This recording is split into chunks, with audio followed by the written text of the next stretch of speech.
Hello, folks. Sitting in the Clips with Ben's studio. I don't know if y'all can see, but we have a black cat that I call Cat that has invaded Mr. Benz's chair. And I have to say that Mr. Benz has been in here protesting. He's down here below my feet right now. And the cat and the dog have a love-hate relationship. And I think it's mostly love, but they spend a lot of time chasing each other, barking, playing, and I think mostly the cat's here right now. First of all, strangely, he really loves his mom more than he loves me, but he seemingly always shows up and wants to make sure that I'm paying attention to him. He loves it when I pat on his hind end like this. He'll get all riled up. Anyway, I've got a short clip that I wanted to share and kind of just talk about what's going on in southern Indiana with politics and what we might do to pull ourselves out of that. And I just want to start by saying I have a really good friend, Jerry Rogers, who owns Lawn Masters up in Newburgh. If you have any moles or problems with trees or problems with your grass not being as beautiful as you want it to be, people like Jerry are the ones, and the cat just took off. People like Jerry are supporting the podcast. I say right out of the gate, Jerry doesn't agree with everything that I talk about all the time.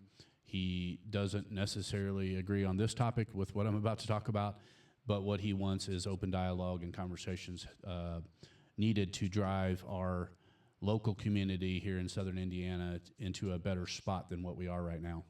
There are a lot of crazy changes going on in the world, and I think the status quo of our left versus right paradigm that we find ourselves in here locally is not doing us any service as far as improving our community, bringing people together. It's seemingly getting even more divided as local politicians, especially on one side right now, refuse to engage in open dialogues and sit down on podcasts like mine with people that I won't even say are unfriendly. I mean, I'm friendly to everyone I've ever sat down with. I've never been contentious with anyone that I've sat down with on a podcast. And if anyone can show me a clip of that and prove me wrong, I'll happily wear my shirt in your honor, and I'll say it loud and proud here on the podcast. But, I mean, the moral of the story is I think what's happening is most people that don't want to have conversations in the open right now are either have something to hide, they're potentially unable to foundationally support the conversation that they are trying to support. And one of the things that I'm getting stonewalled right now from several people is talking about flock and the good, bad, and the ugly of what that means, where we're going with it.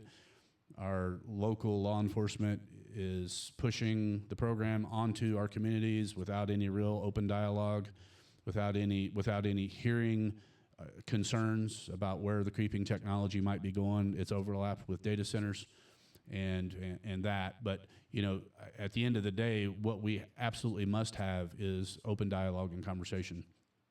And people often ask me, you know, are you a Republican? Why are you speaking out against, you know, whoever's in the current Democrat Party locally or, you know, regionally?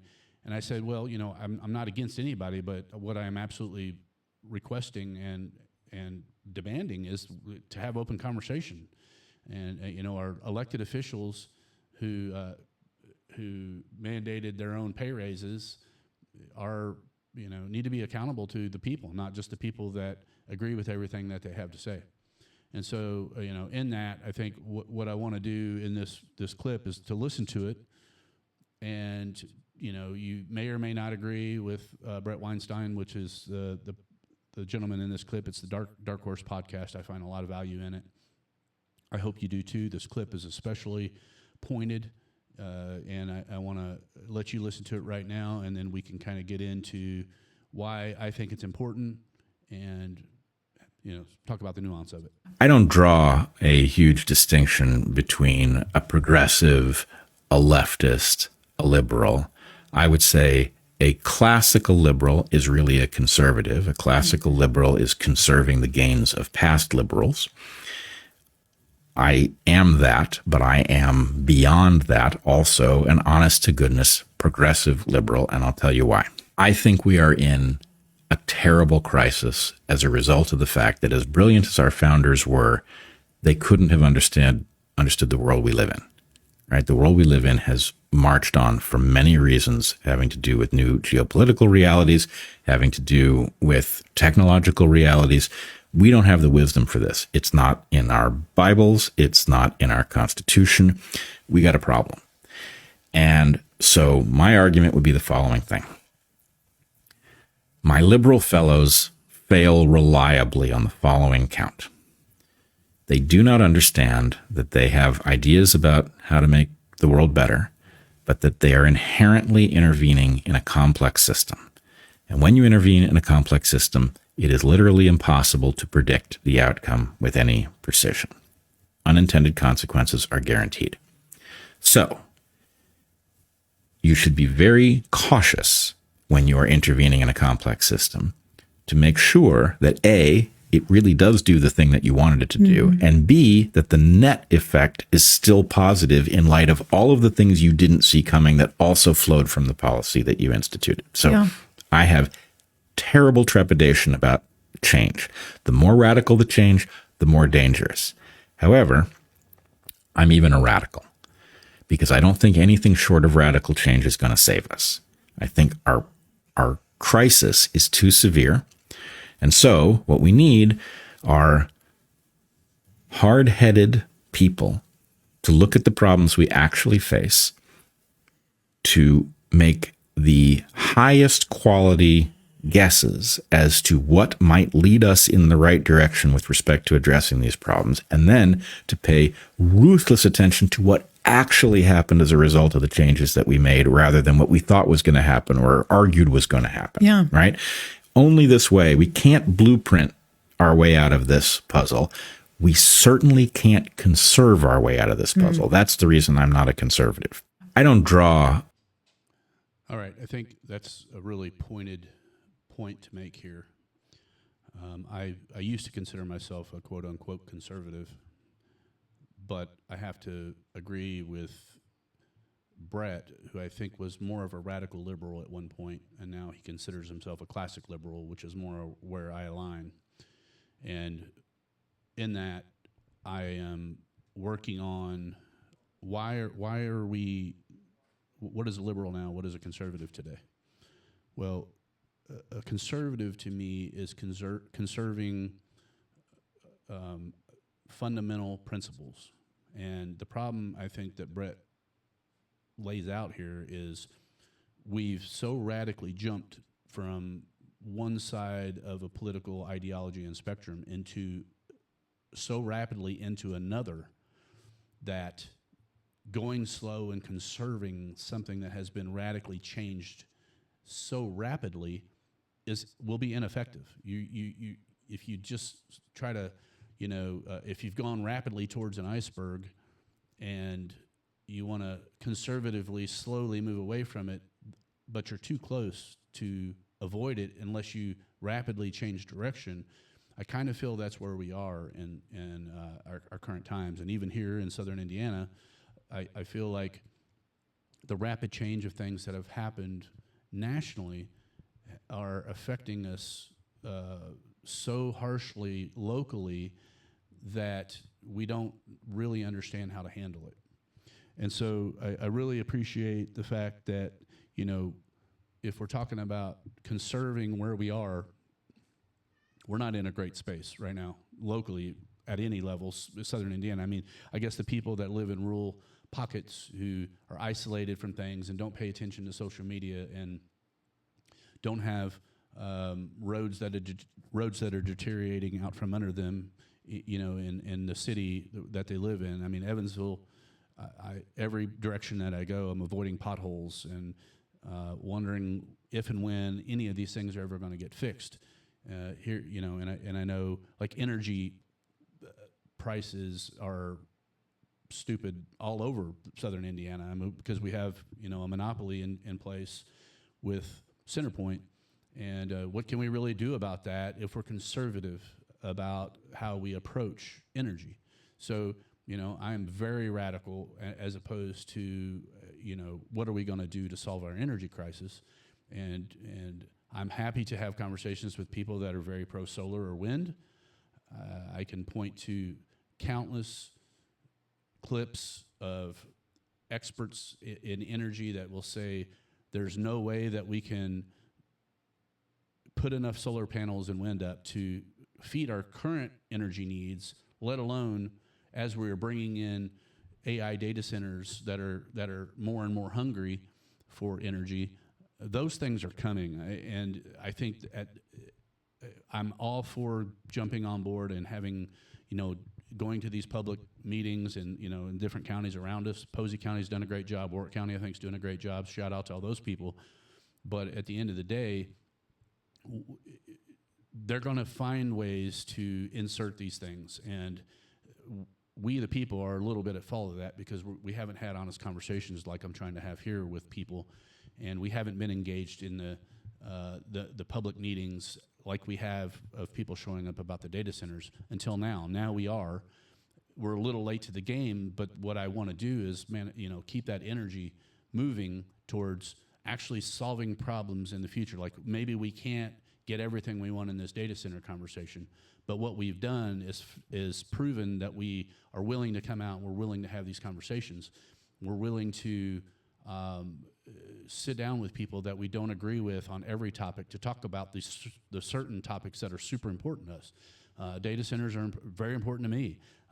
Flock cameras, though I find a lot of potential benefit. I mean, my good buddy Travis says it all the time, is like, what if one of our kids gets taken and these flock cameras can track and pinpoint exactly where they are right in the moment, and it allows us to get our kid back rapidly? I mean, who could argue against that? That is, I'm certainly not, going to argue against that being a good point. But there's another point on the other side of it, is that if there's cameras on every block, you have no privacy anymore. And facial recognition, leads to, take a look at any video of China where people walk down the street and they're surveilled everywhere they go. And you have a social credit score that is directly attached to your bank account, which they're trying to do with essential digital currency, CBDCs, which are central banking digital currencies. There's a big rumor going on that data centers are needing to be bigger and bigger because they're trying to push digital currency on us. We haven't even had that debate, and yet they're putting together the infrastructure to force that upon us. Should we have the debate now? Because this is opening eyes, and I could have just said CBDC to you, maybe never heard that before. But if you're talking about Bitcoin, which is, I've got a HODL shirt on, which is a Bitcoin insignia. I'm a pro Bitcoin because it allows us to separate our money from government spending, our money on things that we don't want, whether it's war, whether it's bad policy, whether it's whatever you name. I like having the ability to put my money in places that I support. And currently, our tax dollars are not going in directions mostly that I support, and yet I still have big tax bills that I have to pay, mostly for things that I don't understand what they're paying for, because our roads are deteriorating.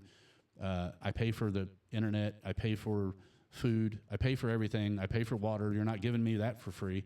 So, these questions about where our money is being spent and the time of our elected officials are being spent are relevant, and it's something that we as apolitical people, like conservative is not Republican or Democrat. Conservative is, this is a place where we need to go slow in changing, whereas a liberal is like more of, we need to be open to all ideas and hear all conversations. And a classic liberal is that. I consider myself a classic liberal, which is effectively very conservative right now. So anyway, I guess the point of this conversation, and I did a clip earlier kind of talking about something else, is I want to make sure that we don't lose this momentum we have as a community, as Southern Indiana strong is what I'll call it. But like, we need to have conversations about topics, and we do not need to put this power and sit back and vote, wait to vote for the next person that's promising to solve these problems, because there is no politician out there that can solve the problem on their own. Only we, the people in our communities, can solve these problems. don't fall for the bait of, you're going to elect the next state representative or city council person.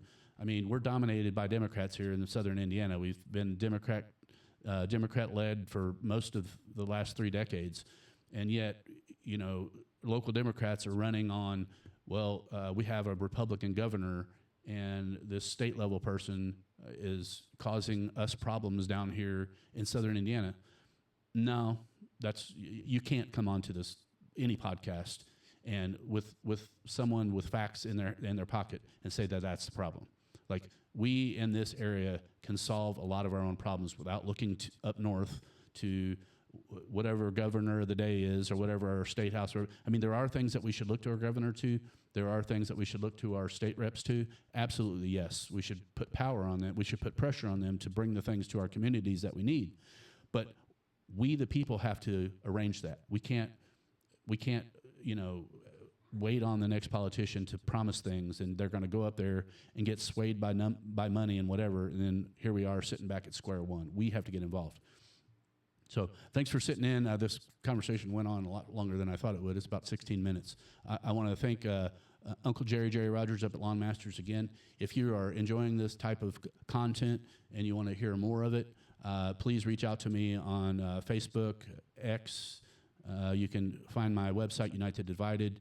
Send me emails. There's all kinds of ways that you can get involved from the website, United Divided.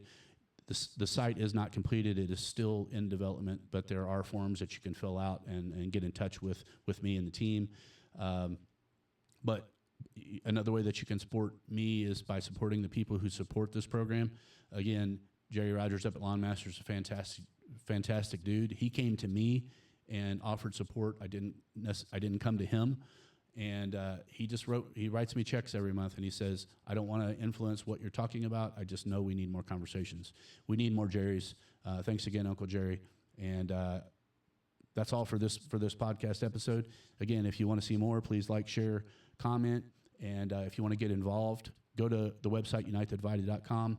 And there are plenty of ways that you can, donate your time, talent, and treasure to creating programs like this.